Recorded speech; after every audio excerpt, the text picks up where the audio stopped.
right, everyone. Welcome to the Stoa. Game B meets the Dark Renaissance Dialogos. So firstly, if anyone, the people who are not on the panel today, who I'll introduce in a moment, just please turn off your camera. That will pick up, that will help the YouTube video only pick up the speakers. So yeah, let's talk about how this session first came about.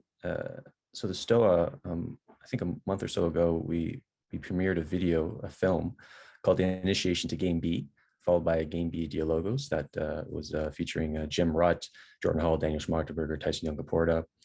And then after that, the video, the premiere got a lot of positive feedback, but there was some criticism, especially from a dark corner of the internet called the Dark Renaissance. And they had a response Dialogos here at the Stoa, led by Alexander Bard, Cadell Last, Raven Connolly, and Owen Cox. And it created a lot of energy and a lot of buzz. And there was a longing for a meeting between the Game B and Dark Renaissance. And that is what we're going to do today. So this is a third part in this Dialogos series.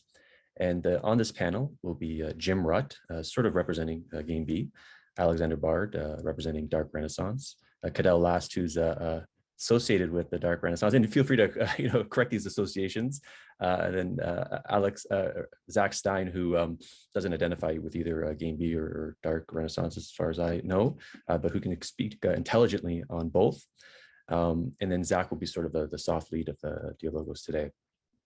So please turn off your camera if you're not on the panel, and we'll begin now. So how today's going to work is the panel is going to be given a prompt, and it's going to be a very simple prompt. What is your current response to the ongoing Game B Dark Renaissance conversation that is happening? And then 5 minutes each. And then the order will be Jim, Alex, Cadell, and then Zach will close and then open up the space for about a 45 to 60 minute, just open organic Dialogos type conversation. And then we'll pivot to Q&A. So Zach, when my kind of face pops in after the 60 minutes, maybe you can just kind of like take me back in, and then I'll open up the Q&A. And if you have questions anytime, just put it in the chat. And then I'll call on you and you can ask your question to the panel when we go to that, pivot to that portion. So that being said, I think I said everything. I will allow everyone to unmute themselves. So that being said, Jim, you are up. Thank you, Peter, for putting this together. This is really, really good. I'm looking forward to it. First, I'd like to thank the seriousness with which the Dark Renaissance folks have grappled with the ideas of the film and Game B more generally. Only good can come from good faith, honest encounters with other high quality thinkers. So, kudos to you guys for engaging with us. With respect to the discussion of the film, let's start with that. And there was some discussion in the original Dialogos of the film as a work of art. I guess my response to that is, from my perspective, I took away that the sense of what art is that y'all were proposing was much too limited. I looked up a couple of definitions of art just for shits and grins, and one that I actually liked, oddly enough, the Google baseline one, was expression or application of human creative skill and imagination, producing works to be appreciated primarily for their beauty or emotional power. And so I think that this idea that a work of art needs to be mythos, logos, and pathos is a particular variety of art, and isn't about art more generally. And if we think about art in the context of a social movement like Game B, we should be thinking about art in its biggest manifestation. And many, many things can be art, from graffiti on a wall to a rap song to a film. With respect to being appreciated for its emotional power or beauty, I do believe our film did achieve that, and hence is a work of art.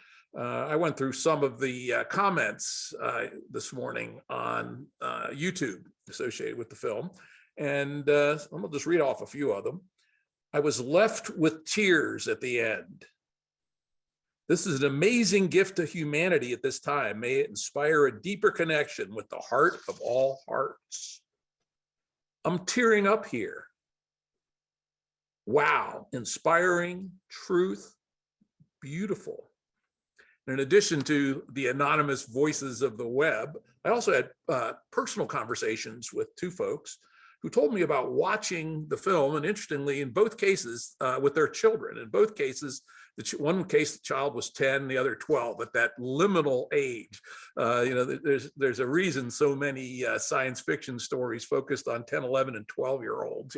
You're intellectually fully capable, but you're not yet sucked into the adult world or even started on that manner. And both of them told me that the film moved them and their children and opened up a great discussion about what it is to be a human and to live in our world. Then coming back to, let's say, a little bit narrower variety of art, narrative. And again, there are certainly some forms of art where pathos, mythos, and logos are of the essence, but not all forms. A classic example that I personally am highly involved and invested in is the hunting story. I'm a deer hunter, as people listen to my show know, and some of my best friends and best times in life come around and about deer hunting. And one of the things at the end of the day, each person narrates what they saw. And it's a semi-artistic form. And at its greatest, it's a truly artistic form. One of our hunters in our group, I'll use his initials JV, if he happens to be out there, he'll know who he is truly an artist at telling the hunting stories. And these are just narratives, right? There's no conflict, there's no good and evil, but there's lessons to be learned in both the mythos and logos sense on how the hunt went, what you might apply to the next day. So anyway, I think it's just important to know that. Jeff Gomez, who is an advisor to the film and is highly involved in Hollywood and such, he also says that even at Hollywood, there's more and more movement towards thinking about scripts and films that are less defined by the classic knee-jerk tropes of violence and competition, and that stories of growth are becoming more common. And then finally, on the issue of art, this is from Encyclopedia Britannica. The visual arts exist within a continuum that ranges from purely aesthetic purposes at one end to purely utilitarian purposes at the other. And I'd suggest that the film is somewhere in the middle. And its goal, which I think it achieved, was to evoke the sense that there's something seriously wrong with the status quo, that thing we call Game A, that Game A has programmed us in some way to its own needs, not our own. We can escape from that programming, but it will take a radical change to do in how we live to do so. And we pointed to a very simplified, indeed literally cartoonish version of that as an alternative. And of course, there's much more to be said. So the last thing I'll say about the film is there are more films coming. The response was good. We've sketched 7 more shortish films, possibly culminating in a feature-length Game B epic. And I expect that some of the things that the Dark Renaissance people would like to see will be in some of those films. And in fact, I look forward to reaching out to the DR community for ideas, or not me, I'm not the filmmaker, but the filmmakers will reach out to the broader community and bring in some of these great ideas. So I've got a lot more things I can say. I'll say those later, but that looks like that's about my 5 minutes.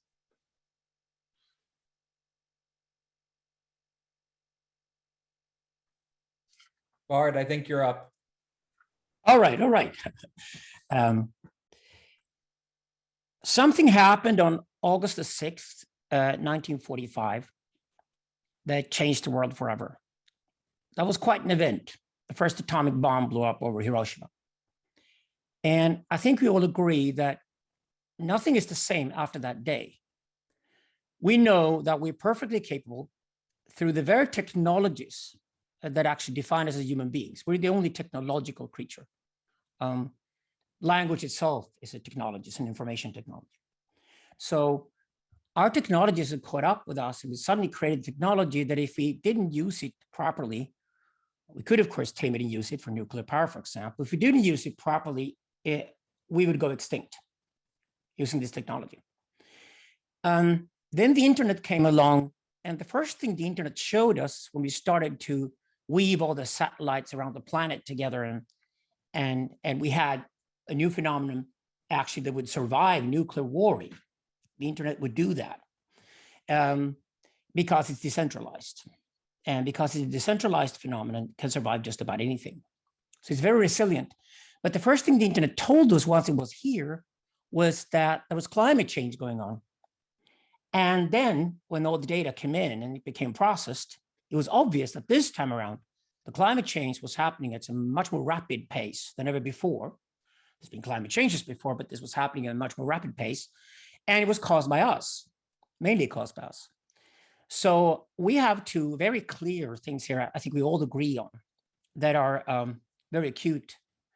One of them is, of course, nuclear proliferation. And with Putin having attacked Ukraine, I think that's become the main headline again. It's quite obvious that we've got a guy in Moscow right now that if he's a bit pissed off and if it's not perfectly sane, then he could put his finger on the trigger and we'll blow up. So we are very vulnerable. And this is the concern we must deal with. Now, one of the qualities of the internet, I think Mark Stallman, the old fantastic crazy wisdom lunatic, pointed out in the 1990s, was that one of the qualities of digital is that digital will remember everything that happens from now on. Through algorithms, blockchains, data processing and storage, we will now have our entire history from now on recorded. And for good or bad, that means that history will now catch up with us in a way that's never happened before. What this means is that we will have to go towards truth in a way we've never done before to be credible in our communications. We've always been able to mythically refer to some kind of a story or a fairy tale or whatever. And actually to tie our two different logos and pathos together, pathos, the body, or logos, the mind in a sort of fundamental sense, to tie the body and the mind together, to have a story about ourselves as human beings, we actually need a mythos. We can only tell the story about ourselves as a mythos. But this mythos will now increasingly have to be both more pathical and at the same time more logical and more truthful, simply because everything from now on will be remembered. That means a lot of myths from the past will have to go. And one of those myths is that we come from some kind of a paradise. We made some kind of a terrible mistake.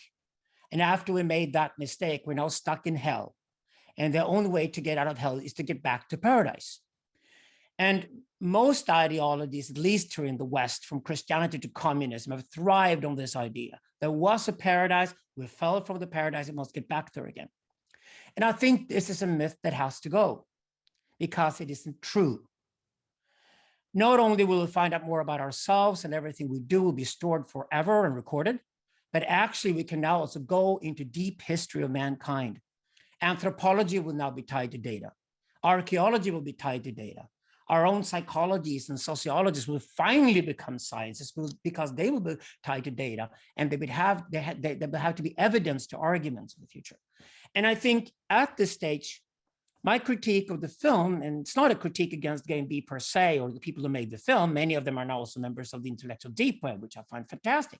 I always thought that the conversation between Game B and Dark Renaissance will be a very fruitful and creative one. And I really look forward to extending this conversation. I think it's for the liminal web. This is at the heart of it. This is the conversation at the heart of it. But I do not believe that a naive storytelling about ourselves and our past that isn't true to who we truly are will be of much benefit. Rather, it's just a repetition of precisely the sort of storytelling of the past that turned us into the kind of utopianists that also brought us to the edge towards our own extinction. And to get rid of the utopian urge inside of us, we have to be much more truthful to who we are. And therefore, we must tell a story about where we really come from and how violent our past is, how violent our psyches are, how violent our souls are, and to deal with those things thoroughly, not to remove the violence, but to use it in a creative way rather than just trying to ignore it. Okay, thanks, Bard. And thanks, Jim, for both agreeing to come and have this discussion, and for all the work that you've been doing for well over a decade on Game B. What I want to add is just sort of first sort of a reaffirmation that what I emphasized in the first Dark Renaissance critique of Game B was specifically in relationship to the film, which is what we were sort of responding to in the first place. And basically, you know, just to echo sort of Bard's main critique here about needing a more realistic mythos that's tied to pathos, there is this danger of creating an ideological narrative which basically functions as a fall and a return to wholeness, and also creating simplistic oppositions. So I think that both of those things are things I would emphasize again, and also that I emphasize the importance of dialectical thinking as it relates to thinking the constant paradox of identity, and psychoanalytic thinking in terms of being aware that there's a knowledge inside of us which we do not know. And in this sort of response, or in this synthesis video, the video that I found most useful to sort of use as an anchoring point of response was actually the history of Game B, which is a video on rebel wisdom between both Jim Rutt and Brett Weinstein. And I mean, what became obvious when I just watched the history of Game B is that even these two figures have very different views about what Game B is. And so it makes it hard to I mean, it's not really me here giving a critique, but really just saying, I think that both dialectical thinking and unconscious thinking can be applied to think the history of Game B itself. So for example, in the history of Game B, there have been paradoxes of identity between individual and institutional aim. You know, should we focus on the individual or should we focus on the institution? Then there was another conflict in the history of Game B between spiritual mysticism and scientific rationalism. Should we focus on scientific rationalism or should we focus on spiritual mysticism? This is another sort of dialectical paradox. And so these tensions, basically, no matter what, my point is here, that no matter what new system we create or new systems we create, these paradoxes of identity, these polar oppositions will appear and reappear. And we have to be aware of this sort of, let's say, logic of conflict in order to be able to move through them in a way that's self-referential, namely to move through them in a way that our identities themselves sort of change in the process, I think. I think the only other thing that I took away from sort of studying the history of Game B is that when the size of the group increased, so basically that when the scale of the group increased, there were flares of intimate tensions and conflicts, which I think have to do with unconscious knowledge.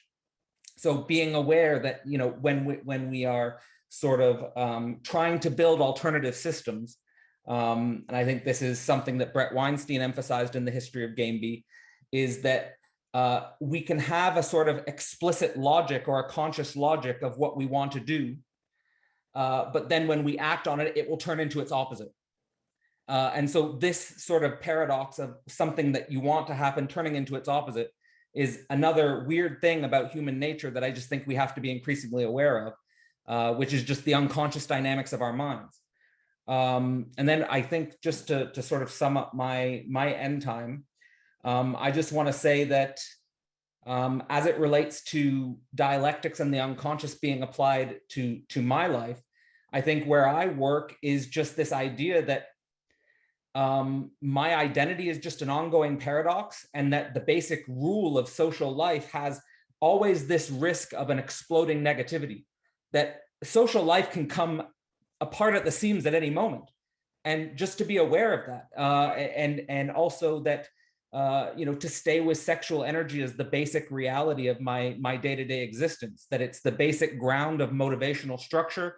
And we have to be able to think, I think, if we have any realistic chance of outcompeting Game A, we're going to need to be able to think those grounds, because as far as I'm aware of the history of civilization, the ground of civilization is the family, it's men and women, it's children. And if we don't think men and women and family and children, and that's a dialectical tension as well. Men and women and children is a perfect dialectical tension. And it's unconscious knowledge, which structures all of our motivational systems. So I think that would be, if that's not discussed as the ground of a different system, then it would just end up into logical conflicts which have no embodied pathos. So that would be my 2 cents. Awesome. Yeah, thank you, Cadell, and everybody. And it's just a pleasure to be here. Kind of an honor to be just in the mix here. I mean, a few things occur to me when I think about like, what's my current response to this? My current response is like, I don't know. Like that's my current response. The kind of moment of intensity around this kind of passed, I think. And now we're stepping back and kind of looking at it. And there's several conversations happening simultaneously here. One is just a conversation about this movie, this 20-minute thing. Was it good? Was it bad? Did it affect its purpose? And tied up in this conversation is something about what is the future of culture?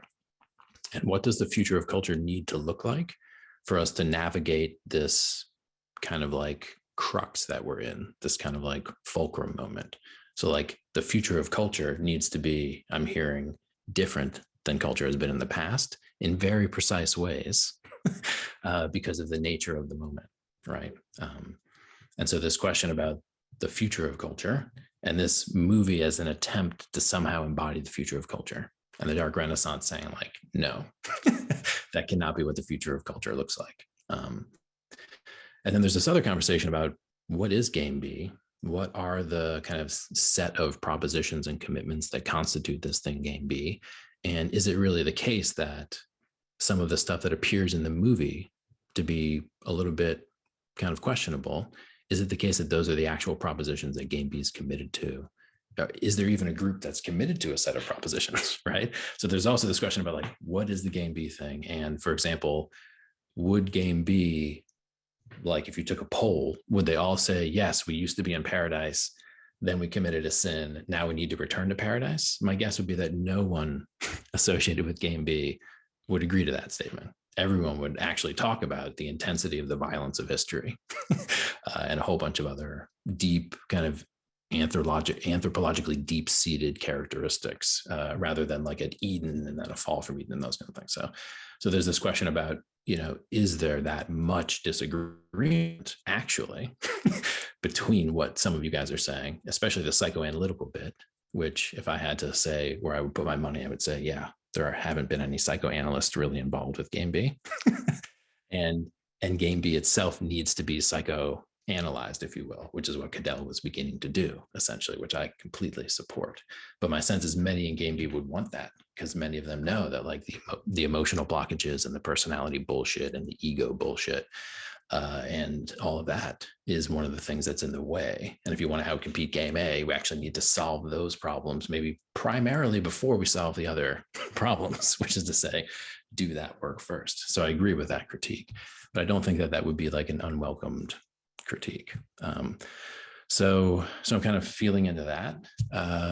And then my own personal orientation is having known many people involved with Game B for a very long time, having been talked to Jim in kind of quote unquote the early days, but never having belonged to it per se. Like I didn't go to any of the events or anything like that. And then having been in the mix in the intellectual kind of deep web that Bart is woven together, and seeing the intensity of the reflection going on there in areas I truly admire, which is psychoanalytical and continental philosophy, right? And seeing the potential for those to come together and actually, dare I say, mutually fructify is huge. It's actually huge. And the future of culture depends on us. And those who know my work will know what I'm talking about, going into something that's like a post-tragic form of culture. And so one of the critiques I would make of the film is that it's a little bit pre-tragic. Like it doesn't really actually grapple with some of the things. And then, but now the question that I have as an educator, and this is where I'll leave it, which is, what are the ways to downwardly assimilate, responsibly characterize truly complex things that adults have to deal with in ways to children that prepare them to deal with them without traumatizing them through premature exposure to complexities they actually can't handle. And so this is actually one of the things I think a lot about, especially in the context of existential risk or catastrophic risk, as Bard's talking about. It's like, how do we tell children about something like climate change without completely destroying all their hope and crushing their souls into nothingness, which is basically what we do now. We show them the pictures of the polar bears and swimming between icebergs and kind of paint them a picture of utter destruction in the future, which is not incorrect, right? And we need to prepare them for that future, but we actually incapacitate them and make them unavailable for the future if we give this curriculum to them in a particular kind of way. So that's like an unresolved question for me, which is, as the stakes get higher and higher, as more through kind of what Cadell is talking about, as we reveal more of the shit that we've been sitting on top of for centuries as a civilization, how do we actually get intergenerational transfer going in those contexts where just a few words we could traumatize the next generation and incapacitate them beyond recognition and adult capacity. So that's like a broader question that I'm kind of raising. And then I guess I'll say one more thing, which is that although obviously historically it is not true that there was an Eden and there was a fall and there was a return, right? Historically, of course not. That's a stupid historical myth. That's a pretty deep structure, though, of psyche, which is to say the archetype of that pattern of there was a pure place, I fell from it by making a mistake, and I need to somehow reconstitute. That's in there. Like, people resonate with that for a reason. And I'm not saying like, therefore we need to like use it to do bullshit propaganda, but I'm saying like, when you think about that's a structure that we need to grapple with. And that's why it's been so deep in so many mythologies. And it's incorrect to look at as a historical narrative for me or as for society. But there's also a structure of the fall and the redemption, right? Like, and one of the biggest problems we have in our culture is the inability of people to return from mistakes, right? Like, how do we do that? Because if we can't lose face and then regain face, if we can't all, then we're going to be stuck and we'll all blow up, right? So this question of how to actually have a myth of, yes, we fucked up and now we have to reconstitute and find a way to get back. Like, that's a story that we also need to know how to tell. Now, the back can't be pre-tragic back, right? It's a post-tragic return to some kind of unity that's not a fusion. So anyway, I've said a lot, and I guess it's been my job to kind of orchestrate here. So what I'll do is I'll open the floor and say, a few things, right? Future of culture, nature of this film, what should it have done? What shouldn't it have done? This question about what the hell is Game B actually committed to? And specifically this question of like, is Game B committed to this historical story where there was an Eden and a fall from Eden, and now we're returning to Eden? Like, I think that's an easy one to handle. And then this question of what does it, I think, and I'm just throwing this out there, what does it actually look like to do socioanalytical or psychoanalytical work at the level of these types of movements, right? At the level of this type of kind of theoretical activism, if you will. So I'll kind of open it up there and I'll just let you guys go, and I'll try to weave, but I'm not sure. So Jim, you have your hand up first, so you can take a run at it. Yeah, I thought I'd first start off by addressing some of the comments from Alexander and Cadell. Cadell, I'd particularly like to thank you for introducing that historical film about Game B, because one of the most important syntheses that came out of Game B so far, and keep in mind we're still very baby in our journey, was this, in retrospect, hilariously stupid and silly feud between the human capacity first versus institutional design first. And we fell apart over it, broke up.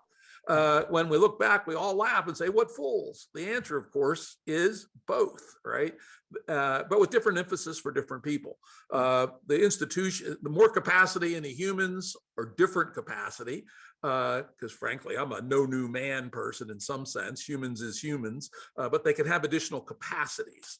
and they can learn new things, new ways of thinking, new ways of relating to their own internals, to the psychoanalytic comments. I happen to be a stated enemy of Freud, but that's okay. There's lots of other ways of thinking about internals. And so when you think about the fact that more capacity in humans allows us to build different institutions, and at the same time, most humans, other than the 2% nut bags, mostly us, right? Everybody on here probably falls into the 2% nut bags who can find a way of being in defiance of the society around them. 98% of people can't do that. They need the support of the apparatus around them to keep them working in the right way. And so, I would say the great insight so far is the coevolution of individual capacity and institutional design. But the meta idea that comes from that is fruitful tension, because there are people in the community who are more interested in one or the other, and that's great. And so I'd say the next synthesis, one level up, that's a key idea in Game B, is coherent pluralism, that there is not one way to do most things. There's a very small number of inner agreements around existential risk, not destroying our planet, not driving humanity crazy, a few others. But the way we make those journeys may well be quite different. The current state of Game B, we're just beginning to launch so-called proto-Bs, which are on-the-ground communities of people trying to live in a more Game B way. And I'm very happy to acknowledge that there'll be quite a bit of diversity in how these things go. Let's talk about sex, very important topic. And I will say first, there was no sex in the film. I don't know quite why, but may have been that it was just one of N things. But it is first and foremost our view that a human society has got to be a great place to have and raise children, and that the fundamental purpose of sex is procreation. And the attempt of certain silly modern peoples to say there is no such thing as sex, fuck that, right?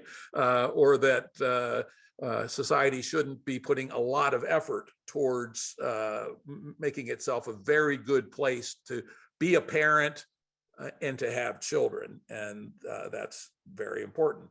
In terms of the secondary aspect about sex as a form of interpersonal relationship, there I think there's more questions than there are answers. And I've said publicly on multiple occasions, I can imagine proto-Bs, these on-the-ground communities, some of them modeling themselves as 19th century Victorian villages, right? Very rigid in their sexual orthodoxy. I can imagine some as crazy sex cults, right? And I can imagine many as somewhere in between. And we don't really know what works and what doesn't. Personally, I'd vote against, I would bet, I wouldn't vote, but I would bet against the free love sex cult actually working, but I could be wrong. And so there's an example of coherent pluralism. The coherence is that whatever society we have has got to be a great place to have and raise children. And the pluralism is the norms around the secondary aspect of sex as an interpersonal relationship needs to be explored, and there may be multiple right answers. Okay, I feel I have to defend Freud here then. Okay, so let's go to Sigmund Freud's take on the paradise and the fall. We started our lives 9 months in the womb, and it was paradise.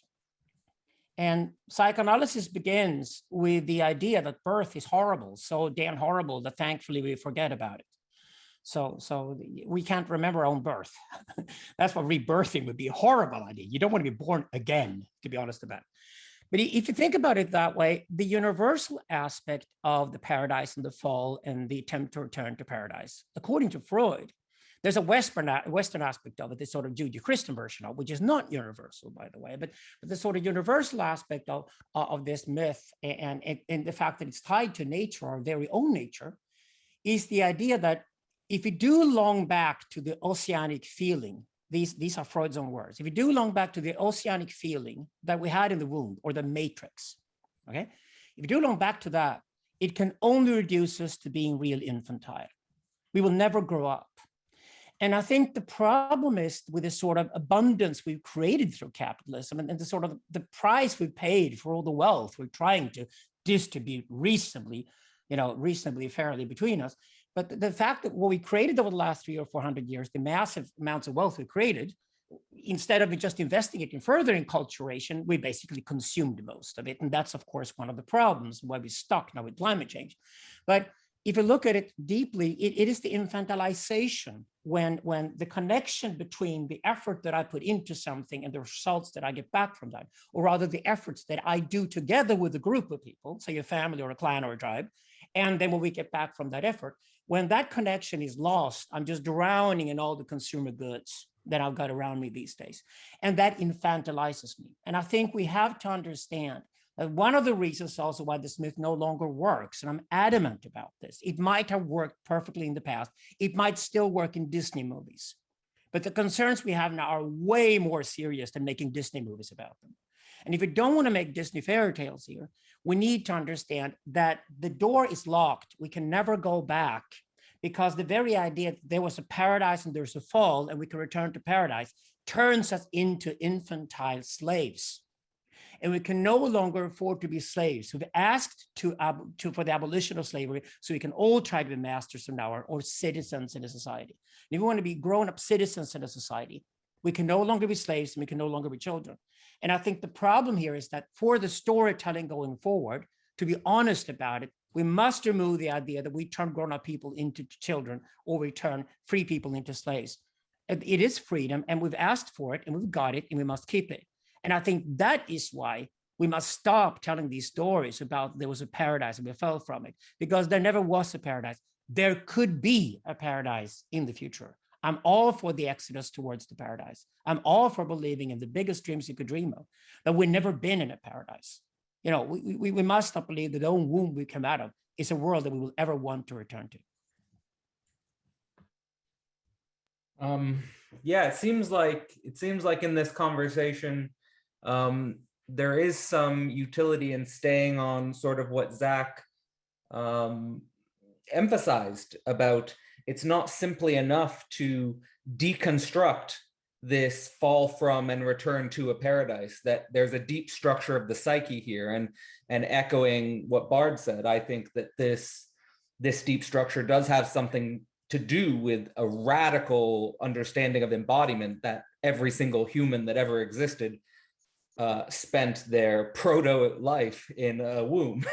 And that it's important to think about how that psychologically conditions us, even as advanced intellectuals, or even especially as advanced intellectuals, because there's a type of safety, there's a type of certainty, there's a type of autonomous care and autonomous abundance that comes from this early conditioning. And also sort of many of the dreams of future technological society can be seen as sort of phantasms of this sort of deep structure. And so trying to find a unity that's not a fusion or a simplistic fusion with this very deep impulse. And to be honest, inside my own self, I mean, I'm just, I'm skeptical if I'm even, and I've done a lot of self-searching on this topic, but I'm even skeptical of the degree to which I'm able to overcome the impulses and tendencies that exist at this level of my psyche. And I want to connect that sort of deep psychic structure and emphasizing how this works could be a ground for a psycho-socio and analytical experimentation space, which we need new methods for. I've talked to some students or friends who collaborate with me about how do we improve the methodologies by which we explore essentially psycho or socio-analytic questions.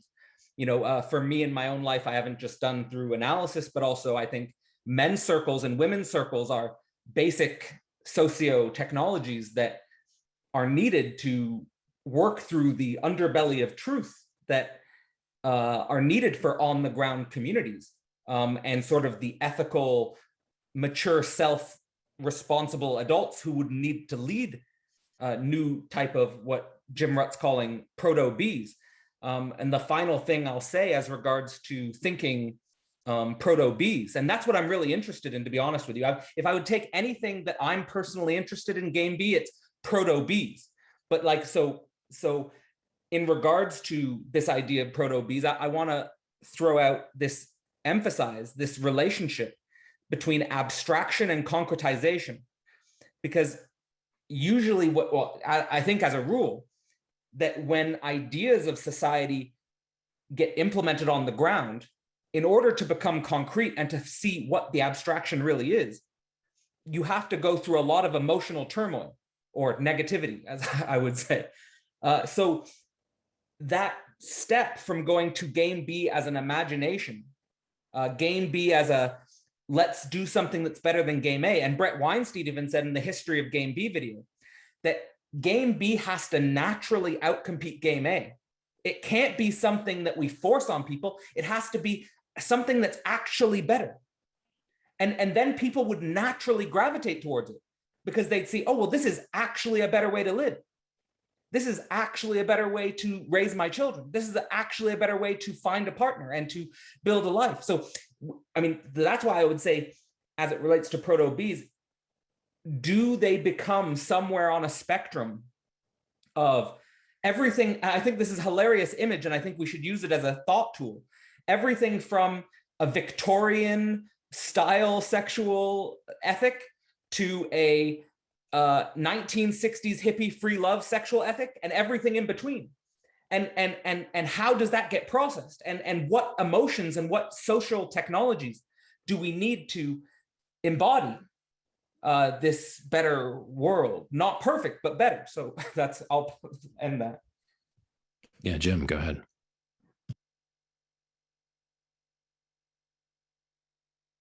Hey, you're muted, Jim.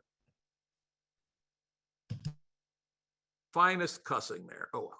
I was going to say, welcome, Cadell, to Game B. You obviously have a Game B heart. Everything you said there was like passionately Game B, boom, boom, boom. But Jim, what I say is that in my reflection after the Dark Renaissance video was that I feel like I have lived a kind of Game B life without calling it that.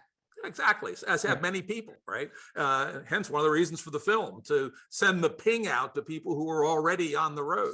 But I want to address one thing in particular, which is so to my heart, the creative tension between theory and practice. Game B had living in the world of yak, theory for a long time. And it felt to many of us that it had gotten stale, and we frankly don't know if we're full of shit or not. And so let's put it into practice, and we will learn a tremendous amount. You know, my own career was as a business guy, startup entrepreneur, then corporate rabble rouser. And I always believed that, and then later in science, I still believe it in science as well, that theory and practice have to be in a tight loop. You take your theory until you have enough theory to start, then you start and you go, oops, part of my theory is wrong, but also even more common is my theory is definitely incomplete. You know, for instance, the exploration of sexual mores in a proto-bee. Do we have any good theory on how to deal with that? Not really. We're going to have to develop it, right? And we'll probably develop it in different ways. And it may turns out that there are multiple local maxima, all of which work, right? And that's fine, right? That's, again, the key idea behind Game B is it's a way to explore high-dimensional design space. It's not an idea that says, here's the answer. That's why I always push back when people say we're an ideology. Not at all. Quite the opposite of an ideology. Rather, we're something like science, right? Which is a means to find physical truths out about the material world. Game B is a way to explore high-dimensional social operating system design space with a very small number of primitives, the coherence part. And where it leads, I'm not sure. I have my ideas. I will push my ideas in my own spaces. But people at Game B is a very big tent. And I would see people being locked in this practice theory loop and coming up with different answers. And that's really of the essence of what Game B is all about. Bart, it looked like you were chomping at the bit there, but I'm not sure. No, I could easily fill in because I've talked so much about the past and about the storytelling, and why I focused on that here. The first half was that I want us to do the groundwork properly. And I think we agree on that, that if we do the groundwork properly, we're also more credible when we look into the future. I think it's absolutely essential. It's called the root of the phallus, and the phallus in philosophy, by the way, those two terms. But if you get the root of the phallus right, you can build the phallus that lasts. That's the point. So I agree on that too, and I live that way. I practice that too. Jim, you can come over to Scandinavia. I mean, I'm all for having these kind of communities. You know, if you're nasty about it, you call them gated communities. I call them digital gated communities and physical gated communities. But I don't have a problem with the term gated community. I just want more people to have access to them. That's all there is to it. And sure, a lot of experimentation has to happen. So we all agree on that there's a lot of common ground between Dark Renaissance and Game B if these terms are even meaningful. But I would like to add, though, that when it comes to the storytelling, just to stay in the now, where we're at right now, and what we need to tell about the future, so we're also credible looking into the future. So we get it right. So we can create it and construct it in the right way. To get that right, I don't like these sort of ideas of a parasite that got into my head. But I like the idea, because it's more challenging and more truthful, of the idea that we had bottles, and at different times in history, the genie was out of the bottle. And I think a certain genie got out of the bottle when we started writing rather than just talking. And we created an entire different world, what we now call civilization, because of it. We then got another genie out of the bottle when we had the printing press in 1450, because after the printing press came along, you know, the cost for making a book fell from $150,000 per book down to 30 cents in less than 100 years. And suddenly a lot of people can express themselves through reading and writing and counting. A lot of people could also afford to learn to read and write and count. Sack has written a brilliant book about it. That was an amazing revolution. It's also the reason why we got rid of slavery, because we could get rid of slavery, because when people can read and write and count, it doesn't make any sense for them to be slaves any longer. They can be proud about the work they do. These are amazing revolutions, but it took a genie out of a bottle for people to be able to do it. And I think what has happened now, with the arrival of the internet, with the arrival of digital, with this whole new layer, with this whole new interface between us as human beings, that all of humanity is now tied to, and we will live with forever from now on, is that a new genie is out of the bottle. Where Jim and I found each other the first time was we're both system and complexity theorists. Where Jim and I found each other the first time was that we're sitting on two different sides of the Atlantic, trying to make people understand how fiendishly complex the world is now, how fiendishly complex society is now. And it turns out how fiendishly complex we are. And we must not be naive about any of these things, but we can still play with these things. And if we play with them in we have a truthful foundation, and then play on top of that, we're certainly on the right path.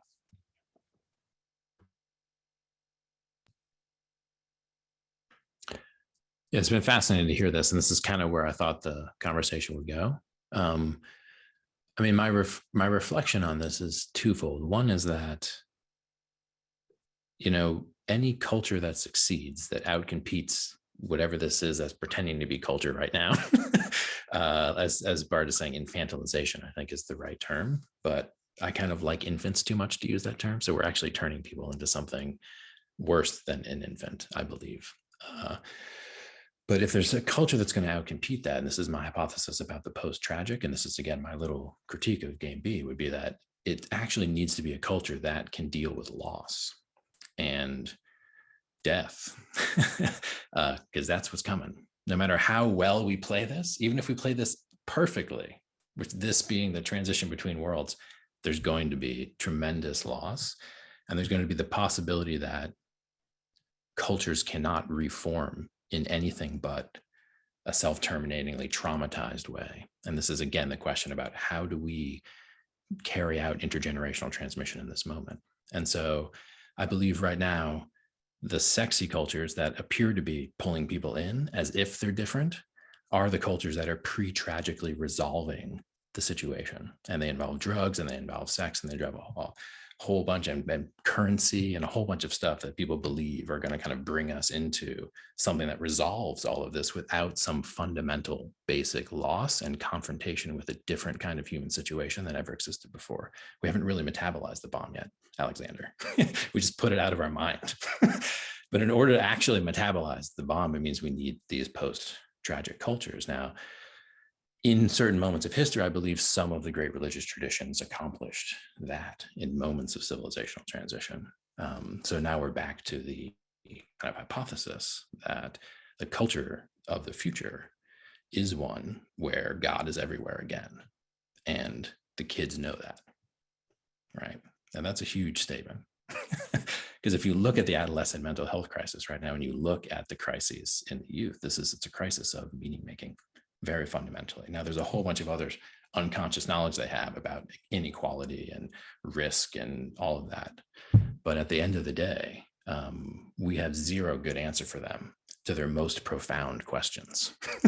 We being like the, Yuval Harare's and like jet set kind of like standard people who are flying high in the current so-called culture, where they're being eaten up by, the infants, the devil infants that we've created. And so there's this question of what breaks through that with some clear signal. And this is what I was getting from the Dark Renaissance, was that there was like something penetrating that was wanted to be an event, right?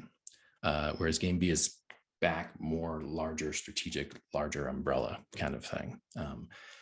And so I'm just kind of just opening that and saying like, yes, we need to think about this culture out competing another culture, but by actually creating some kind of new terms of competition, because we can actually outcompete this culture if we're talking about just the kind of superficial stories that is being told. So the question of how to tell the deeper, darker story that includes loss and death and these things in a cultural context where we don't traumatize the kids, and we can pull that off. Like, this is why I'm not joining a Game B anytime, Game B Proto B anytime soon, because it seems like it will be a cauldron of psychological complexity, and it will be. So Jim, you had your hands up there. Yeah. Yeah, you're hitting really on some of the core, all current issues. This issue of the shit's going to get dark here for a while. I think it's certainly true, and something we need to be prepared for. And that if any culture that doesn't include that in an honest way is not going to be a culture that makes it to the other side. One of the things that I've been bubbling up in my mind recently, I'm getting ready to do a presentation about Game B to a group of international folks, and it's to contrast it with Davos Man. Davos Man, who's my current rubber stamp for Game A and its highest manifestation, believes that they can beat down the people, make them reach the 17 United Nations Sustainable Development Goals by making them, right? Guess what, Davos Man? That ain't going to work, because the problem is Game A has defined their status for them as status through possessions and positional goods. If you just take away their status and their positional goods, their human well-being goes down, they're going to revolt, and the result is going to be a right-wing tyrannical dictatorship, a populist right-wing dictatorship. Take that to the bank, Davos Man. The Game B finesse there is, yes, we are well aware that Europeans need to cut their consumption of energy and stuff by 65% at least, and Americans by 80%.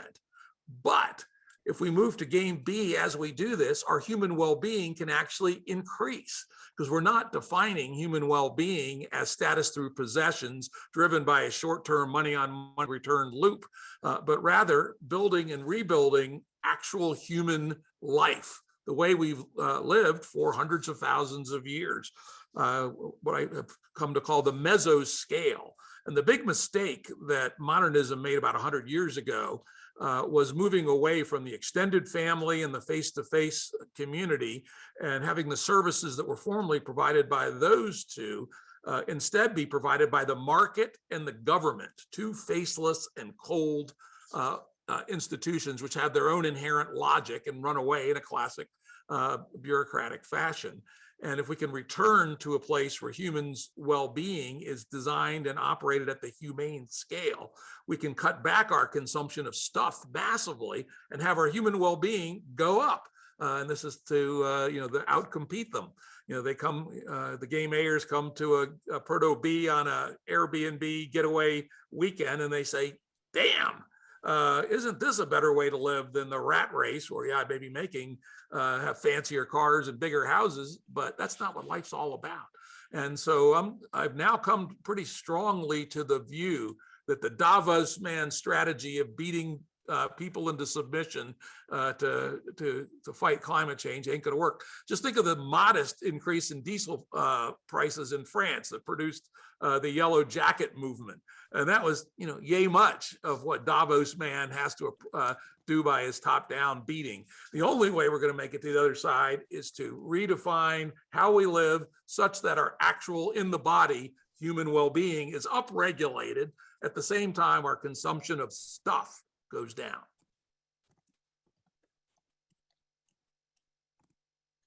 I could fill in there.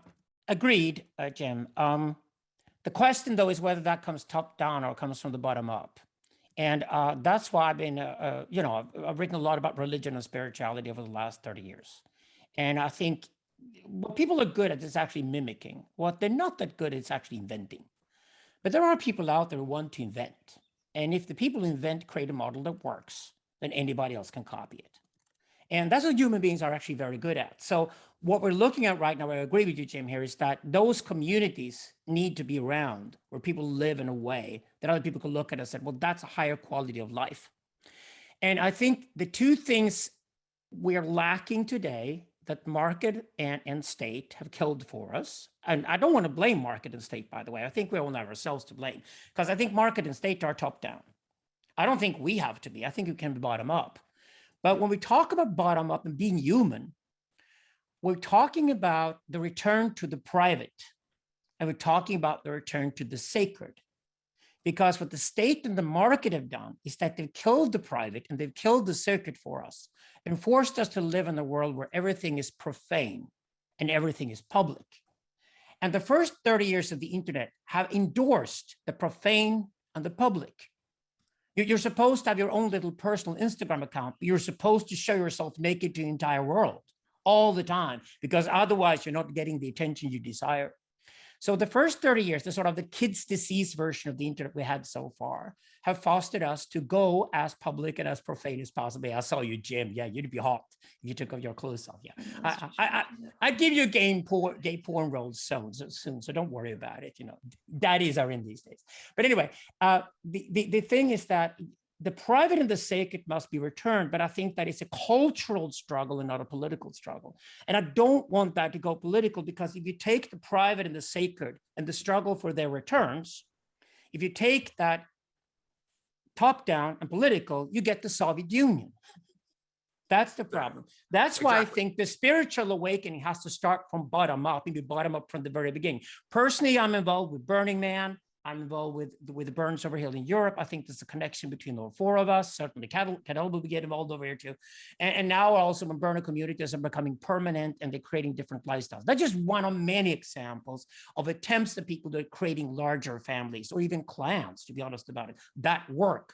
And if we can then provide those examples, that this is actually very cost efficient, it is resilient. It takes all these different existential questions into respect and takes responsibility for them, but it works. Then those models are available for people to mimic. I love it. I agree 100%. And in fact, one of our other Game B adjacent communities, at least not what we would call it, of course, we're Game B centric, so the other guys are the adjacents, though of course they'll say the same about us, is political metamodernism, Hansi Freinecht, right?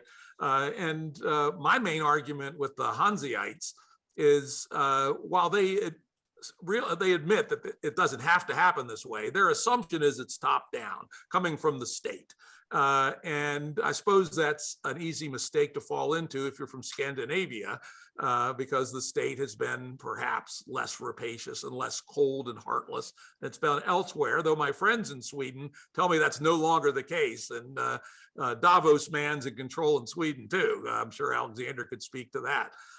And so while I do believe that things like political metamodernism has some very interesting ideas about things like hierarchical complexity and state and depth, et cetera, the parts that we're going to borrow in Game B are going to be repurposed for bottom up, not top down. if I could comment on anything here, because I know Peter wants to open it up for questions soon, it would just be to re-emphasize what Zach was talking about in terms of a culture that knows how to deal with loss and death. And I'd want to frame that in relationship to actually his notion of a time between worlds, or a transition between worlds, about the possibility that we're entering into a metaphysical space where even this notion of a time between worlds, as if we're going to get to a different world, is maybe itself, at least in my thinking about it, not maybe the way to, I don't know, I'm not against that notion, but just that that we're in this, the betweenness of worlds as such. Like we're always going to be in between worlds in a sense, just because of the pace of time seems to be going so quickly. Like, I mean, it seems like the Dark Renaissance response video was like a year ago. Like, things are going so quickly though. So I just want to emphasize something that Layman Pascal said in his Apocalypse article, which is that we need to get used to time between worldsness as a niche. Time between worldsness, and that this has something to do with what Zach was emphasizing about loss and death, because we need to lose the identities that were themselves clinging to a notion of a coherent, complete, stable world. I completely agree. And I would say that, like, us here, we're not going to see whatever new world stabilizes whenever it does. Like, we are forever, the rest of our lives and identities will be constituted in this time between worlds, which always feels like it's temporally very, very remarkable experience. That's one of the ways you know it. The same thing happens when you're in your own personal life between major identity things, that time takes on a different quality. So you're right, Cadell. I think it's not a question of like us preparing to go build that new world and then live in it. That's not it, right? This is a different archetypal structure, a little bit more like Moses, right? Like, we can like start the exodus to the paradise, but our job is actually to transmit something that's very weird and precious, right? Because we can't transmit what the world's going to be like exactly, but we can transmit something, and they need it. They being the younger generations who will live in that world, but we're not going there. We have to actually prepare to live the rest and to die outside of any kind of quote unquote world, which is a unique opportunity, but also hard to build a life. So if I just add here, that's called exodology, by the way. The idea that we can learn how to leave from one era and go into another one, or leave one territory to go to another one. Migration also is exodology. So I would say, if the paradigm shift itself is not becoming permanent, that's possible, especially if technology takes off in a way where actually just adjusting to the complexity of our technological surroundings requires us to be in a sort of a permanent alarmed state or whatever. That's possible. But I think to buy into what Jim's saying here is that we can also do exodology in that world. We don't have to accept society as it is. We can move somewhere else. We can take friends with us. We can knock the doors of our neighbors and says, who wants to come with me and go somewhere to build this other community where we can live in a different way, possibly also slowing down time, or just at least checking things out before we adopt them. So I think exodology could actually be the answer if you want to get out of the sort of permanent paradigm shift that Zach and Cadell were just talking about here. There's a sense that the paradigm shift is not becoming permanent in itself, but we at least have to define the current state we're in, and that is affirmative. It's affirmative to say we live in the digital age or the internet age, because we're now communicating interactively with everybody. And the last remnant of 2 paradigms ago is called Vladimir Putin, who's trying to kill an example of the last paradigm, which we all love, called Ukraine at the moment. And even Russians have discovered that, including Navalny, right? So we're seeing that it's impossible to be Putin and win at the end of the day, but he will cause havoc with Ukraine. And now we need to bring Ukraine into digital quickly. It might even be the leading digital country in the world 5 to 10 years from now to beat the shit out of Putin. So all these paradigms are now next to each other. But I would say, I would propose to accept that we live in the internet age. So we have a paradigm we're moving into. instead of just accepting an eternal paradigm shift, which I think is kind of giving it up. But the question is then, who then practices a life with family, clan, tribe, all the way up to nation, maybe even empire, who practice all these different forms of collaboration and cohabitation, and who leaves first to set that up somewhere else, to give us an example. And that's what I love about exodology. And this feels like a good space to pivot. Awesome exchange, guys. Well done. So everyone, feel free to turn on their camera. Let there be light in the stoa. We'll pivot to Q&A. Hopefully we'll get one or two in. And Greg Thomas, you had one about James Carson's Finite and Infinite Game. If you can jump off mute and ask your question. I'd be glad to. Thank you, Peter. So James Carson's Finite and Infinite Games, a vision of life as play and possibility, is foundational in many of these spaces, including the Stoa.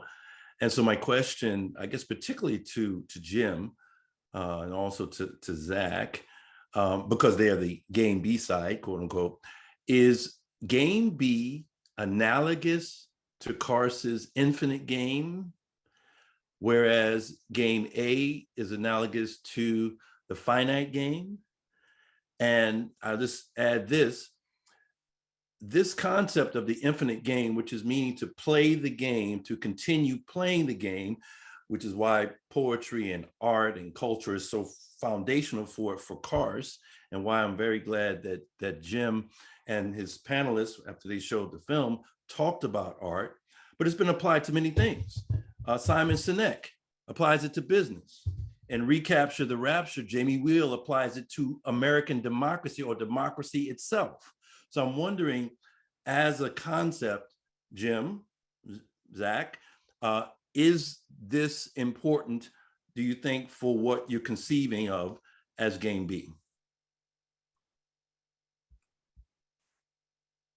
That's an interesting question. When I read the book, I said there's a lot of interesting things here, but I think it's at a more simplistic level than what we need to get to game, fully get to game B. In that the idea of metastability, which is a key game B concept, that society is not going to be static and in equilibrium, that would be death, right? The first law of how life reverses the laws of thermodynamics is through mining the energy of instability to produce interesting complexity. And so just the idea of continuing to play the game in and of itself is important and certainly better than game A, but I think it is relatively superficial in its analysis. And I give you one simplistic way to look at the simplicity, which is, I would argue that what makes this apparent distinction between the finite game and the infinite game actually happen in game A versus game B is the idea of the financial discount rate. I've been a player of the game A motherfucker game hard for a number of years. And the rate of return, money on money return with a high economic hurdle rate, 12% a year or whatever, makes the future disappear. And hence the game that evolves when it's denominated in terms of money is at most about the next 10 years, and frankly, more about the next 5 years. Well, if we have other metrics that aren't strictly denominated in the signaling modality that we currently have, a single one called money, and we value the future more or less equally to the present, then we'll get different dynamics. I think that's actually more fundamental than this distinction of finite and infinite. And I would argue indeed that finite and infinite are emergent from the time horizons of our decisions about our actions. It's probably a little more than you wanted, but anyway, that's my take on it. Zach, do you have anything? Not really. I mean, like I said, I never was in a kind of game B orthodoxy, and I'm aware of this book and the power of the argument around the infinite game. My response has always been metaphysical, which is that you probably can't not play an infinite game. We're here. You can live in a simulation that you're playing a finite game and fuck everything up. But in actuality, metaphysically speaking, we are always already in an infinite game. You can't not play it. That's kind of the problem for your soul, if I can put it that way. So we trick ourselves into playing finite games like a kind of idolatry. when in fact we are playing an infinite game, and we need to realize that, and then we'll play whatever time we have here, which isn't infinite. We'll play that time right. So that would be a non-response, but an attempt to say something interesting. So,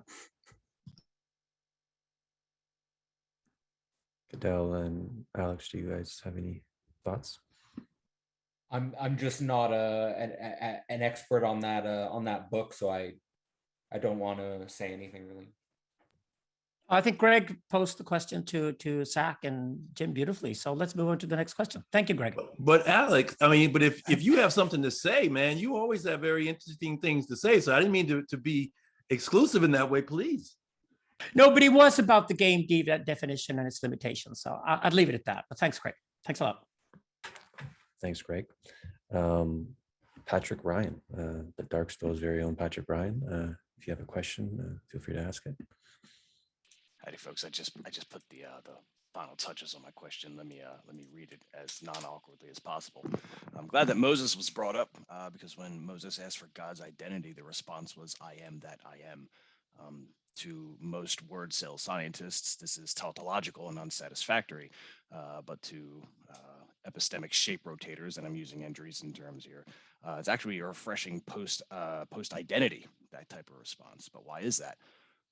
Because the infinite engaging in self-reference imposes a limitation upon that identity. For example, if the infinite says it's fire, then it can never be water, and thus you can put a logical leash on it with symbols. So if we're talking about an infinite game, does the same outcome apply? Could a natural hierarchy of complexity digestion form in this space, organizing by comprehensive capacity, creating an intelligentsia gatekeeping caste fuckery that mimics game A? Basically, can the infinite game engage in self-reference without falling into Godelian traps and coming up with the same conclusion that the divine gave to Moses? Can I answer that one, Patrick? Okay, so please do. I'm a big defender of paradigmatics. I think all values are paradigmatic and nothing else. That means that once a new paradigm is establishing itself, for example, the internet at the moment, then certain people will be located in places where they can benefit from that revolution, and certain people have talents that are acquired by that revolution. They will then fight a struggle against the very people who benefited from the previous paradigm. For example, politics is now defending itself, although it's dying.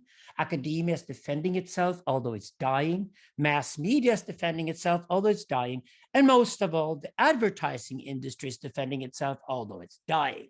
That means a lot of mediocre people, usually called woke, move into those areas and try to take them over, pretending and believing they're still going to be around. The rest of us know they're not going to be around because the talents aren't going there any longer.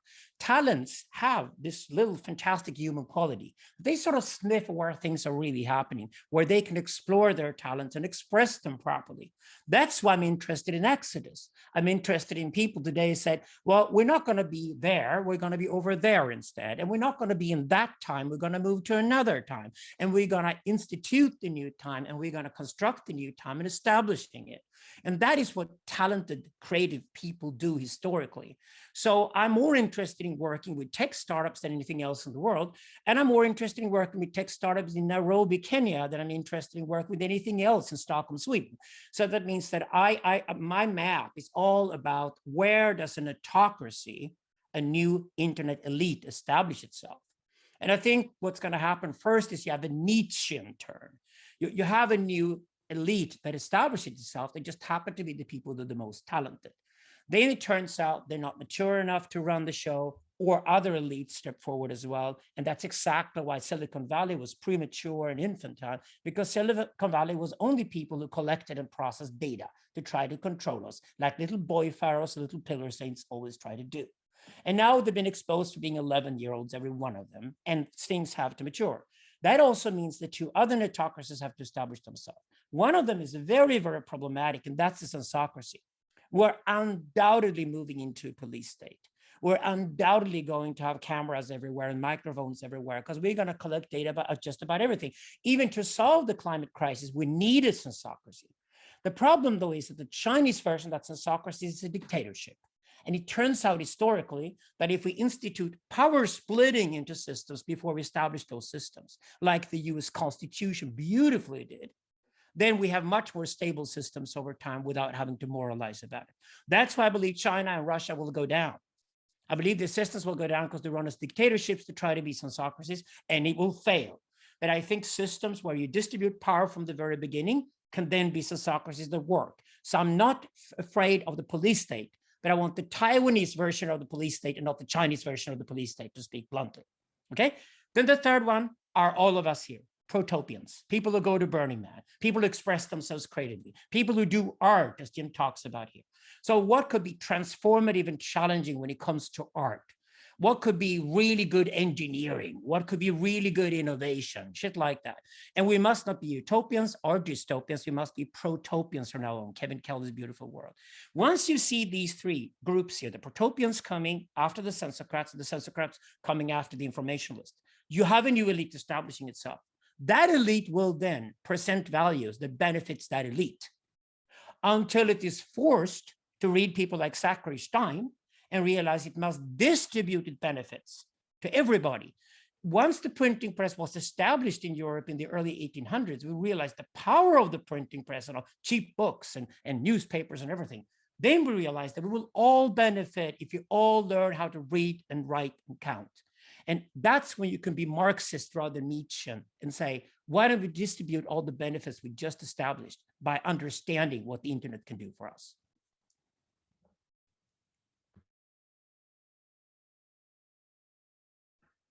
Anyone else on the, oh, Alex, I think you're still talking. Okay. Values are nothing else but that. Values are always paradigmatic. That's how you unify Nietzsche and Marx and realize what values really are. Values are how you survive in a society. And once you have survived, the next thing you can do is how do you get ahead of the game? And once you're ahead of the game, the next thing is how do you nobly share the benefits of getting ahead of the game so that everybody can be involved in the game? That's how values are constructed over time.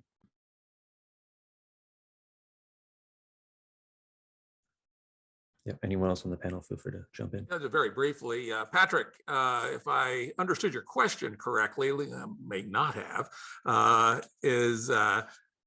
could game B go wrong, right? And could it end up with bad forms emergent? And I'd say hell yes, right? I think we're well aware of some of the historical traps, gurus and cult leaders, for instance, priesthoods with secret knowledge that they keep from everybody else or pretend they have secret knowledge, etc. So yes, I think all the old bad folk ways of human domination could reoccur in game B, and it's part of the design question or the evolution question to always be fighting that. As a very interesting historical example, it's interesting, some of the talk about the film was about the tribal era, when in reality, I think a lot of the game B thinking has come from the pre-tribal era, the so-called forager era. Chris Boehm, a great anthropologist who studied the forager era, came up with a synthesis that I think is actually overly simplistic, but is nonetheless interesting, which is his analysis of where humans came from genetically, bonobos and chimps, both rigorously hierarchical, vicious in their own ways creatures. And forager level humans created a soft operating system to produce something much, much closer to egalitarianism than either chimps or bonobos have. But it was an informal system, a cultural system that only worked in small groups, 50 to 150 people, something like that. And so game B is going to need to develop those kinds of operating systems, because guess what, people? We're still chimps with clothes, and chimps are ugly beings in many ways.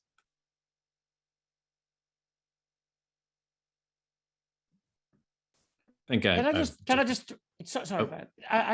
I misunderstood Patrick's questions in any way, I mean, God to me is always the negation of the new paradigm. Does that answer the question, Patrick?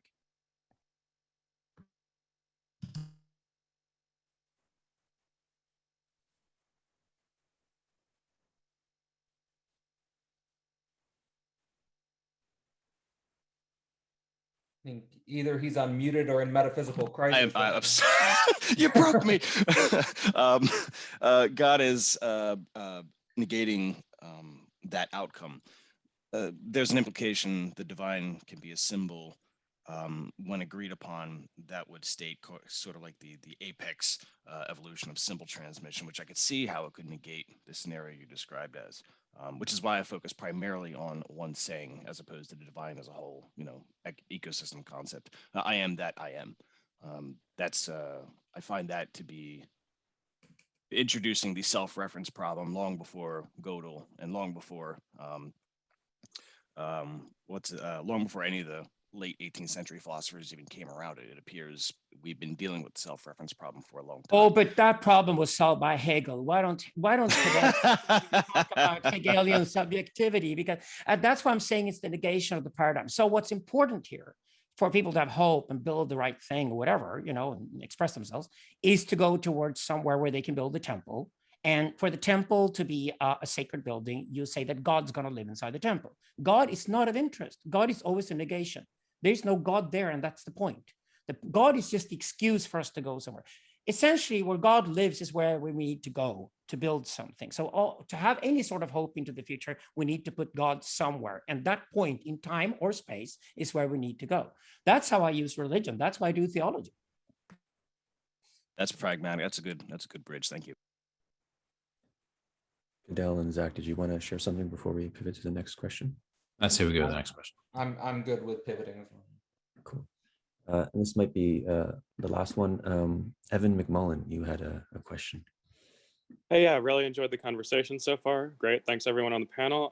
So I guess how to phrase this. So my question has to do with a certain sense of potential information overload, and to put it in maybe pseudo game B terms, the sort of seemingly inherently rivalrous dynamics that emerge there, right? So we have Game B, we have the Dark Renaissance crew, we have, and these are just two of any number of, adjacent or cross-pollinating groups of thinkers and doers addressing these sorts of problems, this meta crisis, if you will. And so I guess my question has to do with how we can avoid sort of rivalrous dynamics within the current context emerging as a result of these different epicenters of thought and dialogue, where you have sort of different tribes forming around this. And I mean, this particular session has been really awesome in the sense that it seems mainly constructive and a genuine interest of dialogue, but you do sort of see some sides forming or some fault lines happening in the noosphere. Peter's written a lot about this, obviously. So I guess my question is, maybe to put it most precisely, what would each person on the panel or whoever feels called to respond to this say as far as how do we do the cross-pollination thing between different local groups, and by local I mean in the noosphere, not necessarily physically. How do we do the cross-pollination between different groups, thinking about this from fundamentally quite different paradigms or different sets of metaphysical assumptions in a way that can actually be useful, especially for those of us who find ourselves not particularly aligned with any working group, but who are very interested in the problem space in general? So I'll say a few things here. One is that it's not about rivalry being a problem or even competition being a problem. It's about zero-sum, spiraling out of control conflicts. That's the problem, right? So the idea that you can have a vibrant intellectual culture without conflict or rivalries is naive, right? There's always going to be a certain amount of disagreement. You need to disagree to learn, right? And there's always going to be a certain amount of rivalry. People call you into your greatness sometimes when you look at their greatness being expressed, right? So there's always going to be something of those dynamics. One of the problems we have in the current kind of like marketplace of ideas, if you will, is that it is a marketplace. And many people are both speaking these ideas and secretly selling something on the back of it, even if it's only themselves or their coaching practice or their retreat or whatever it is they're doing, right? So I think one of the things we need to think about is creating something like a business commons that allows for a shared sense of available resource. One of the things that drives conflict is resource scarcity, And that affects intellectuals just as much or more, especially with threats of being canceled and et cetera. So that's one thing. The other one is talk. Do not argue on Twitter like a 12-year-old. Talk. Don't engage in asynchronous text-based exchanges and think that that is dialogue or going to resolve anything. So that's step number 2. Be an adult. Have a long form conversation with a skilled third party who can actually have a conversation that becomes constructive, because as we know, although people don't seem to care, social media exerts undue influence, right? There's a paper written about that on the Consilience Project. These tools are not made to help you communicate. These tools are not made to help you build intellectual cultures that come together and resolve problems. These tools are built to addict your behavior and to basically sell you advertisements. And one of the best things to do that is to have you constantly arguing with one another. And they build it so you can't resolve the argument. They build it so you can't resolve the argument. And you're thinking, oh, humans are problematic. We're bad. We can't talk. We don't get along. Everyone hates one another. No, it's because you're all on social media all the time. And most of the conflicts you have are on those asynchronous text-based exchange mediums. So the first thing, if you think there's a conflict, get off social media and talk, long form talk with a third party. Then tell me how it's going. Don't complain to me about all the conflict on social media when social media is made to create conflict. And if you feel like, I can't get off social media, then grow up. Then grow up. Because this is one of the things that is causing the decay of our culture. And we all know it, right? Just like McDonald's causes McDonald's, we know, causes the decay of our physiology, right? Social media is bad for you. And so there's a lot of conflict in the space. And people talk about how it's just, it's unresolvable. I'm like, have you actually talked, or are you just exchanging asynchronous text on social media?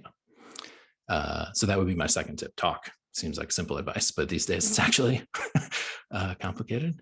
Talk, and I would say read as well. I find a lot of people arguing, thinking they disagree with one another, when in fact they've not actually read what the other person wrote. So this is simple advice. But it's what we need, because as Alexander said, we've been infantilized and worse. So, and again, it's like, and it's serious as hell. Like, we actually need to model for other communities the way we can have constructive disagreements and constructive rivalries, because we are supposed to be the most sophisticated ones, so-called, right? So either we drop that and admit that we're all trying to make money and addicted to social media and addicted to arguing with one another, or we get serious, create a business commons, somehow get out of the situation of constant scarce resources for important intellectuals, and get into a different, more constructive type of conflict, which is what we need. We need constructive intellectual conflict that creates new, unprecedented ideas, because none of us can solve it by ourselves, basically. I'd like to add here that I always split Nietzsche's will to power into 2, and it makes a lot more sense. The first one is will to intelligence. So that means we're born with an eagerness to learn. We love to learn, and we love to learn our entire lives. Unless somebody's killed their self-confidence, we love to learn our entire lives. So as long as you learn, unless you go online, for example, you're probably in a good place. The other one is will to transcendence. Will to transcendence is when we establish ourselves and express ourselves and build shit.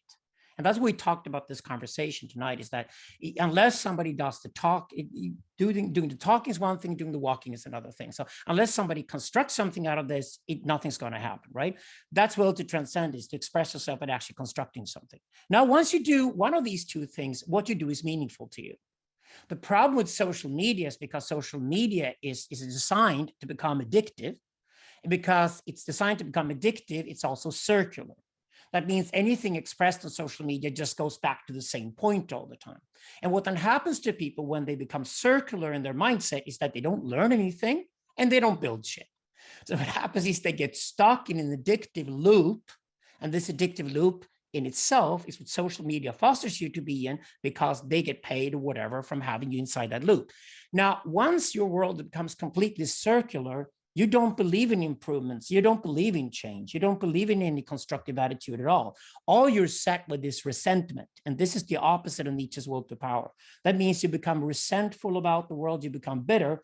And it then turns out that social media loves people who declare themselves to be victims of whatever has happened in the past. And because they were victims in the past, they must now have attention to themselves because they're victims. And this loop we call it woke these days, was constructed, and it was actually, it came out of social media because of its very design. So it's okay to be in social media, but once you write something on Twitter, I want to go against Zach here, write something constructive, and then have, you can go here to find out more. Here's the book, read, I did it, it changed my life. Fantastic book, highly recommend it. Not because I got paid to recommend it, because that's a fucking ad, but because I actually read the book and it did mean lots to me. And if you're similar to me, I highly recommend, it's worth the time to read it. And that's how I would like to split will to power. And then we can start looking at social media behaviors. And also, of course, we then understand that the big psychiatric mass disease of our time is sensory overload syndrome. And it's simply because people are stuck with their senses to things that are supposed to track their senses.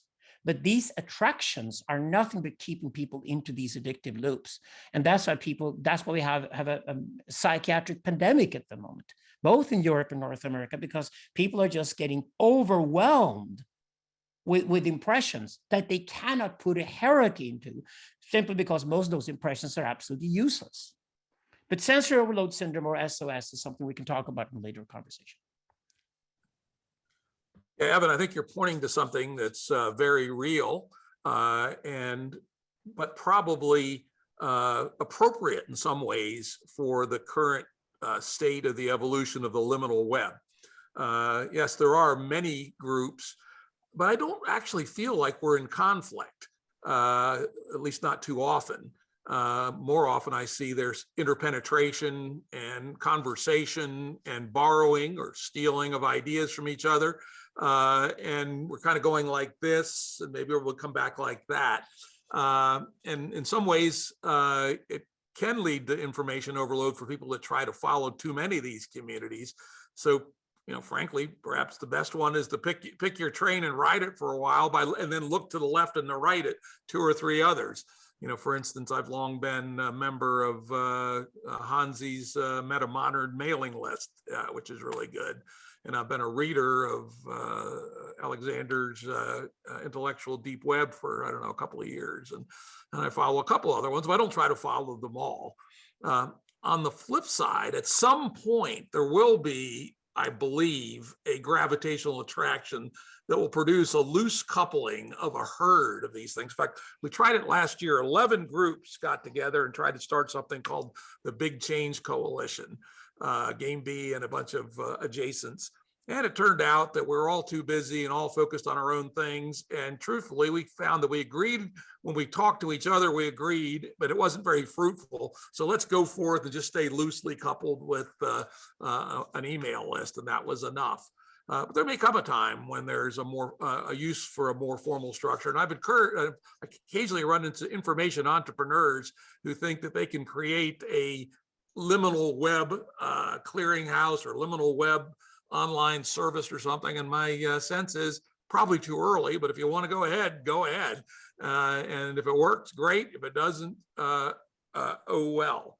Then I guess my second point would be to Zach's point about social media and Alexander's partial endorsement of that, which is you have to think about each tool with respect to its individual affordances and side effects.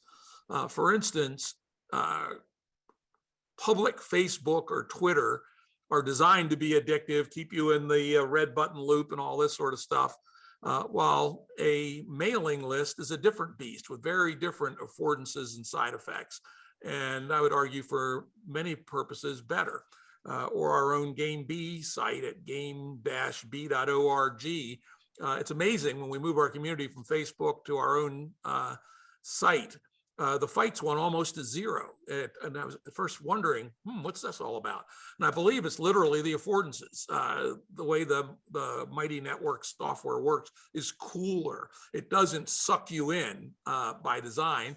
And the emergent effect from that is a much higher quality of slower moving conversation. So I would not put all these interactive tools together in a same boat, but look at them carefully with respect to what are their affordances and side effects. And there are There are tools out there. We're going to need these tools. I mean, that's the thing that makes all of what we're doing possible, frankly, is the internet. Would I've ever run into Alexander without it? Probably not. So let's not throw the water out with the baby out with the bathwater. Though I will say I very much enjoy my every 6 months, 6-month long sabbatical from social media. It is a good thing. On the other hand, I'm glad when I come back. So there's arguments on both sides of that, Evan, I would say.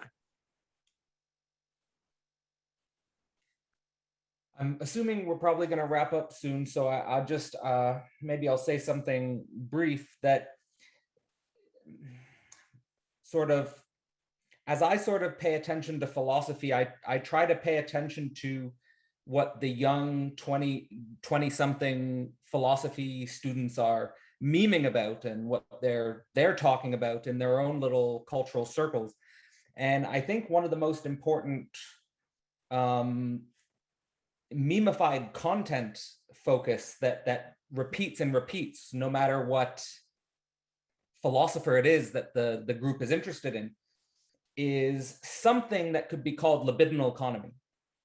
And I think when we think about rivalry and we think about metaphysical differences and paradigm differences and conflicts along those lines, I think we should focus on the ethics of the rivalrous dynamics that appear in our personal libidinal economy, namely when it comes to things like intentional communities. Most of the times they break apart along rivalries involving sex and money and power. And we have to pay attention to those dynamics. We have to pay attention to those rivalries, and we have to be the types of beings that can engage in meaningful, mature conversations when we fundamentally disagree about things relating to libidinal economy. And if we can't do that, then my experience is it's absolutely traumatic. And just, I mean, my nervous system has been damaged by those conflicts more than any other conflicts. And any engagement with social media conflicts is just, to me, irrelevant in relationship to those conflicts. All right, we'll close here, and perhaps like real quick, just to close out the space, we can go around the panel. Any like thoughts or summaries or words you'd like to part with? And curiosity on my end is there's a lot of potential conversational threads that happened or that emerged from this. Any ones in particular that you'd like to see happen here or elsewhere that would either involve you or just other people?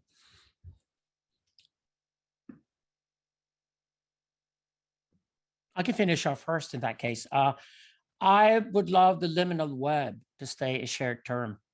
I think it's a fantastic term. I don't know who came up with that. Who came up with liminal web? I think it was an Australian guy, right? First use. Joe Lightfoot. Yeah. Okay. Yeah. Great. He's on the intellectual deep web now, by the way. You can always check in with me if you want to be on it, all of you guys. But anyway, the intellectual deep web is one of the forums here. The Stoa is another place. Parallax Academy is another place. Jim's got his stuff going. The Consilience product is fantastic. Sucks involved with that. There's so many things happening. But I love the term the liminal web as a sort of English-speaking, American, European, possibly extended to Indian, realm at the moment that I find incredibly interesting to be in. And I think Cadell pointed towards future conversations when he mentioned the libidinal economy. That's exactly what 23-year-olds today are really concerned with. And they're concerned with sensory overload syndrome as the one thing they're all fighting. So I'd love to have future conversations on those topics, but fantastic. Love you guys.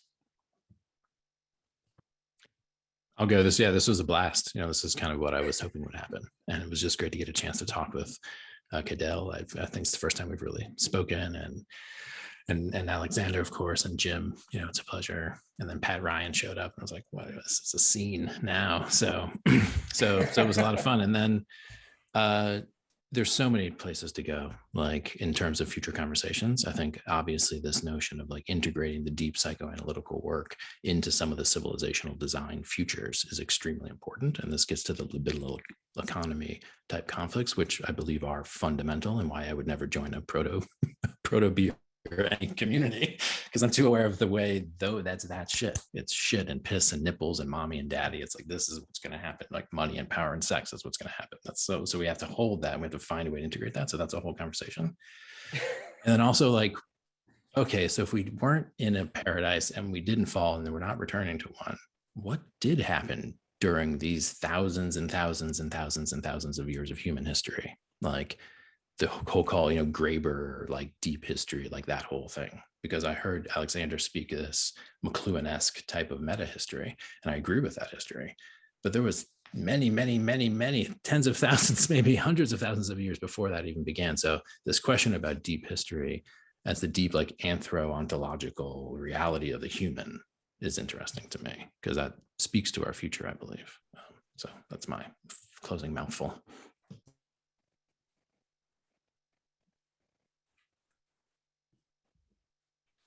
Cadell, do you want to go, and then Jim has the last word? Sure. Closing thoughts for me. I mean,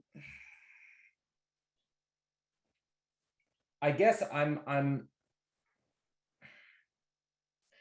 I've sort of, I guess while I was doing my doctorate, I'll say that I fell into my version of what I saw in the Game B video, which was falling into a stage of being interested in communism, basically, in communist theory, which I think has a very similar sort of metaphysical structure to it. I mean, even what took me in the history of Game B video that that Jim Rutt was participating on Rebel Wisdom was he was saying the early Game B people would call each other by a name that was sort of like similar to comrade, something like that, like that, we're part of the same tribe, we're part of the same group that are trying to go against a certain system or order.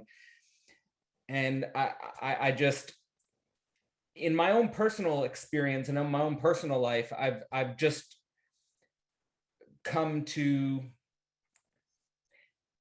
be skeptical of any consciousness that puts a future destination ahead of dealing with the emotional negativity of the present.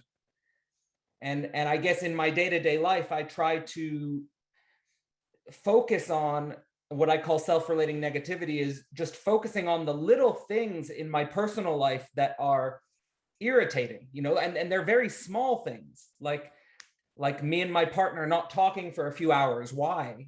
These small little things, which if you pay attention to them are actually profound. And trying to sort of see more and more, cultivating a state of knowing where I'm always already there, so to speak. In other words, I'm not going to a destination where I'm going to land. I'm already there, and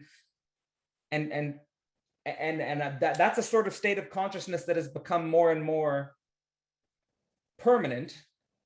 But I think from that place, from that state of mind, it's not that there are not higher possibilities or emergent worlds that we could create together, but that's anyway my journey.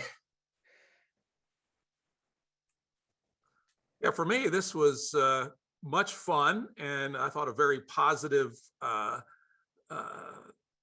experience, and it confirmed what I was thinking would probably be the case, that the Dark Renaissance is another Game B adjacent phenomena, part of the liminal web. And I'm with Alexander. I love that term. Some people poo-poo it and say, but I actually like it, and I would encourage people to use it.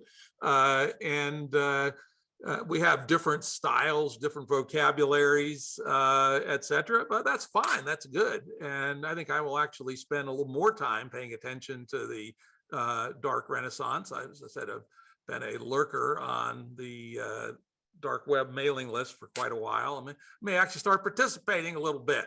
That'd be kind of fun. I think there's a lot that you guys can add to our journey. The idea of adultification, I think I have a lot to say about that, actually, in both directions. I'm not entirely sure that 50-year-olds that are still looking to get into bar fights are fully adultified, but that'll be another story for another day. But I will tell you, if we're in a bar together and the shit comes down, even my 68-year-old self isn't entirely worthless.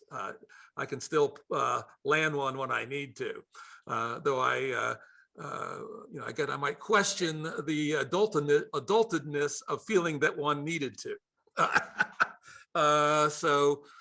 Again, all good. I think I learned a fair bit and, confirmed my suspicion that we're on a journey together to a better place for humanity through this epoch between worlds.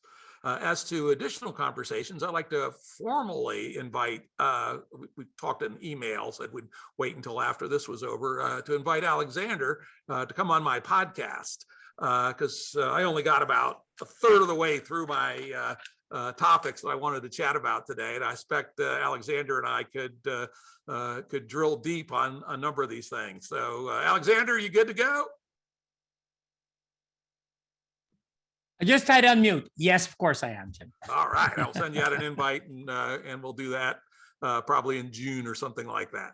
So I want to thank Peter, as always, for being the gracious host, for operating this house, which is such an important crossroads in the liminal web.